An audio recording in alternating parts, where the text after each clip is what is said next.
Día 1492.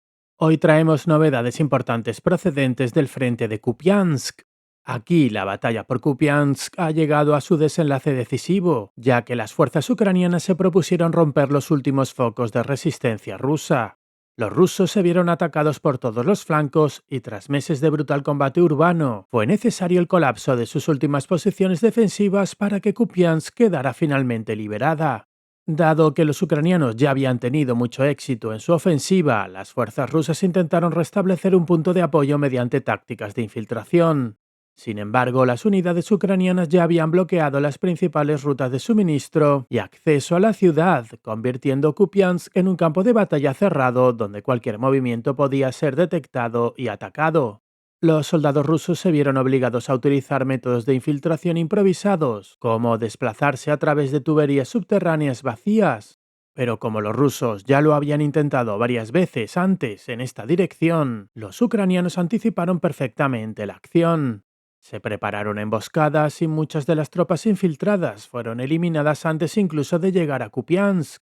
Otros, al darse cuenta de la futilidad de la situación, optaron por rendirse antes de enfrentarse a una muerte segura, ya que quedó claro que no iba a llegar ninguna fuerza de socorro para los soldados rusos que permanecían en Kupiansk. Los últimos bastiones de la resistencia rusa se concentraban en el hospital local, la planta mecánica y una de las escuelas de la ciudad. Los operadores de drones equipados con cámaras termográficas cartografiaron primero las posiciones enemigas, identificando las concentraciones de tropas rusas y rastreando sus movimientos entre los edificios. Luego, cuando los soldados rusos intentaron reposicionarse en rascacielos cercanos para atacar las líneas de comunicación terrestres ucranianas, los grupos de asalto ucranianos pudieron responder de inmediato y neutralizar la amenaza.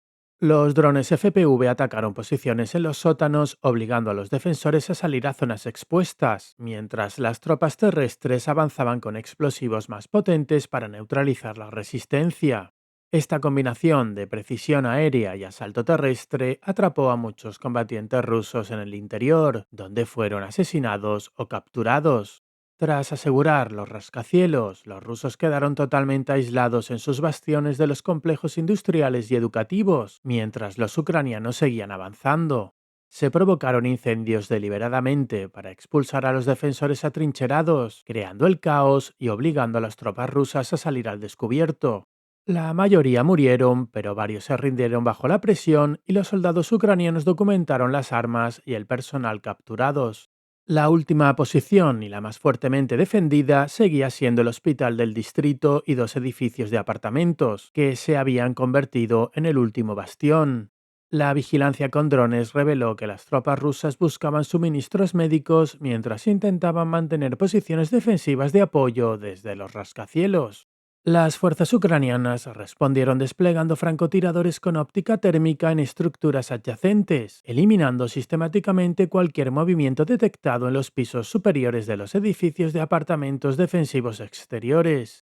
Además, se utilizaron drones FPV para atacar posiciones clave y forzar su exposición, y quienes intentaban reubicarse eran neutralizados inmediatamente por el fuego de los francotiradores. Tras los ataques, las tropas ucranianas intentaron entrar en los edificios, pero descubrieron que las entradas habían sido minadas.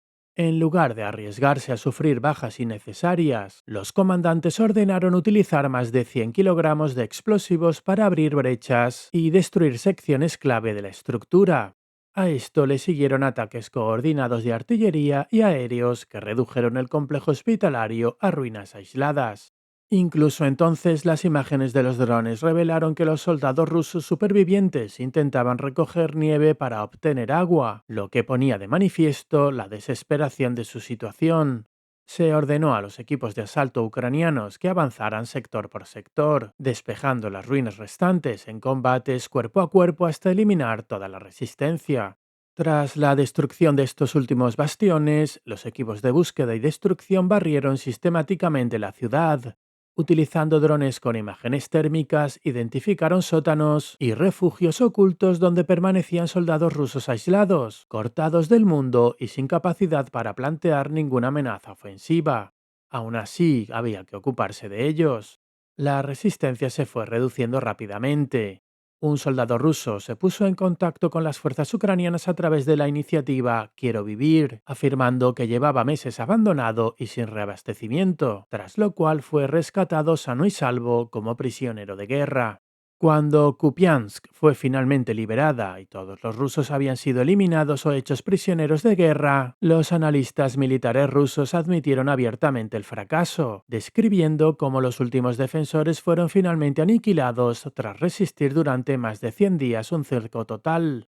Su ira se ha dirigido principalmente contra el mando ruso, que sigue presentando Kupiansk como una zona en disputa y parcialmente bajo el control ruso, a pesar de las pruebas que lo desmienten.